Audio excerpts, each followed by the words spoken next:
everybody, in today's video we're going to be taking a quick look at the trail camera from the company SEHMUA. I hope I'm saying that right, S-E-H-M-U-A. This is a 4G LTE cellular trail camera. What I'm going to do here is I'm going to give you a quick look at everything it comes with. We'll try and go through some of the setup and then I'll put it out and attach some sample images and videos. So first and foremost, you're going to get an instruction manual. This is the model RBX-H10. The main reason I went with this one is because of this right here. It is a mobile cellular trail camera, but it also has a solar panel, which will hopefully save me on some batteries or having to go out in the field and pull the camera and recharge it. The camera itself does have a rechargeable battery on the inside of it. We'll see that here in a second. Comes with a prepaid 4G SIM card. This will work with all of your regular cell phone carriers, Verizon, AT&T, T-Mobile. They give you 300 megabytes for free just to try it out, and then it's $14.90 each month for 3 gigs of data. It's a bunch of different mounting brackets. I won't show you all of them. You've got this plastic mounting bracket for your camera. You've got another plastic mounting bracket for the back of your solar panel so that you can mount the solar panel. And then things like a screwdriver and some mounting screws. They give you some tweezers, which is kind of unique. I've never seen that with the trail camera. I'm assuming it's so you can pull out your micro SD card or your SIM card. And for somebody like me, that's pretty beneficial because those cards can be rather tricky to get unless you have fingernails. Again, some mounting screws. Let's take a look at the solar panel. 4-watt solar panel. It has a Type-C input on the back of it. That's going to be what you're going to be plugging into the camera. It also comes with a Type-C USB charging cable. This is what you're going to use to fully charge the camera before we use it. Just like any other camera with a built-in battery, you're going to want to charge it 10 to 14 hours and get it fully charged before you put it out in the field. And then once it's out there, the solar panel will help keep it charged so you don't have to pull it as often and charge it. Mounting strap, cloth mounting strap, which is pretty standard with most trail cameras. You've got the antenna that just simply screws onto the side here. You can unscrew it if you want to. I can show you that real quick. Just got a threaded mount. And then let's take a look at the camera real quick. It is really heavy, and you'll see why when we open it, because it's got a rechargeable battery built into it. As with most of your cellular trail cameras, there's not a whole lot you can do here. You've got your battery, you've got some buttons up here at the top to show your battery level, and then on and off, because all of your settings are going to be done through the app on your cell phone. So that's a quick look at everything you get with it. Let's take a look at the app. Okay, so I've downloaded the app. The app is called Yukon, and I will give you a view of it. Now, I will say I'm using an Apple device.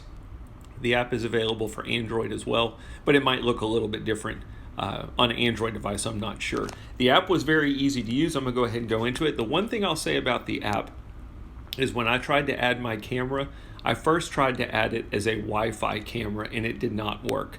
The only way I was able to add it was as a cellular trail camera, and it was extremely easy. So if you're out there looking to buy this camera and just use it with Wi-Fi, I don't think that's a possibility. When you go into the app, you're going to see a listing of all of your cameras. I've only got one camera on my account. And basically, you're looking at what that camera is currently looking at. You'll notice some icons down at the bottom. One of them is just to make the image go full screen. In the gray bar, I can basically control my sound. Do I want to hear the sound that my camera is hearing, or do I want to mute the sound? You've got an icon for taking a manual picture. At any point, you can basically look at your camera and take a still shot if you want to. The cool thing is this microphone icon. I've never seen this on a trail camera before, but you can go into your camera and you can talk through the camera. I always think this is kind of a handy feature for security purposes. If somebody's in front of your camera and you want to talk to them, you can do that. Or if you're somebody who hunts with a feeder and you've got hogs or crows or something like that sitting and eating all of your feed, you could basically talk through the camera and scare them away. You can click the video icon to take video at any point you want to. At the top, you will see a gearbox. If you click on that, that will take you into your settings for the camera. I'm going to try and go through the settings relatively quickly. Device name is just for you to name what the camera is. Capture mode, you've got two options. You can either do videos or pictures, but you cannot do both of them. So you're going to choose your capture mode. Image flip is basically just, do you want to rotate the image or not? You'll see there's some different options in here. I haven't really messed with mirror or mirror and rotate. I'm just using it on normal. Your memory card, you can go in and see how much space is on your memory card, how much of that space is available, and then you can format the memory card, or you can choose to turn off video cloud storage. Do you want your video stored in the cloud or just on the memory card? It's going to be what that option is for. Your scene mode, you can basically choose normal or night vision mode. Your PIR interval, you can have no delay, 10 seconds, 30 seconds, 1 minute, 3 minutes, or 5 minutes. This is going to control when the camera senses motion and it takes an image or video, how long does it wait before it re-triggers itself? Those are going to be your options. Your PIR sensitivity is how sensitive is it when it's determining motion. High, medium, and low. High, medium, and lower are your options on that. The arm setting is one of the cooler features on this camera. By default, they have it set up so that you can arm the camera every day of the week for 24 hours, but you can also go in and you can add an option. You can turn off the 24-hour and you can pick and choose what days and time you want the camera to be armed. So maybe you're just interested in Mondays and Thursdays at a certain time. You could do that. If you just want the camera, maybe somebody's going to be at your house on Saturday and you just want to arm it from Saturday from 3 p.m. until 9 p.m. You could totally do that.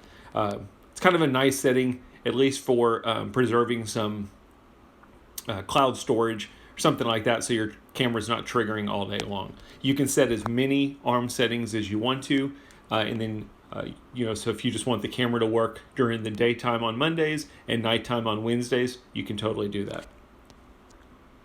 Recording time, this is going to be for your videos. Whenever a video gets triggered, does it record for 5 seconds, 10 seconds, 20, or 30 seconds? The LED indicator, when the camera turns on, do you want people to see that LED or not? For security purposes, you probably want it on, because maybe it'll scare people away. They'll know there's a security camera. If you're using it for wildlife, you probably want to turn this off so it doesn't scare wildlife away. You can sync your time if the time is off. This will basically sync it with your cell phone. You can restart the device. You can set a retry time. I'm assuming that's if the device is inactive or it can't restart. How often does it retry to reset itself? You can go into your volume settings and adjust the volume accordingly. And then at the bottom, you basically just have some different information about your device itself, and you can do a firmware update. There's some other things in the app, like for example, you can switch your picture. Do you want to see it in SD or HD? You can also go down to your storage option and you can buy storage. Again, they give you free storage to begin with, just to try the camera out, and then once you've used that free storage, you would have to purchase a plan. Again, I believe it was $14.99 for 1 month storage, 3 gigabytes. Okay, so I'm back on my phone. I've actually got a couple images and videos just to show you what it looks like in the app. You're going to go back into the app. You're going to have your device listing. You'll want to click on the camera. Once you click on the camera, you will see a listing of any pictures or videos you've received for that given day. And then I can basically use the arrows and go back to any prior day. So let me go back to a previous day, and then you can see basically this is what it's going to look like. You can click on any one of them to get more details. You can click on the bottom right corner to go full screen if you want to see the full screen view. You can exit that. You've got the option to download the image from the cloud. I don't think I have many good videos to show you, but let me see if I can just find a video file just to show you what it looks like. Here's a video file. It's basically the same way. You can just click on it. You can watch the video. Pause it, so on and so forth. I think it was just a bird that triggered that one. Anyway, that's what the images and videos look like in the app. I'll download some and show you the quality of them.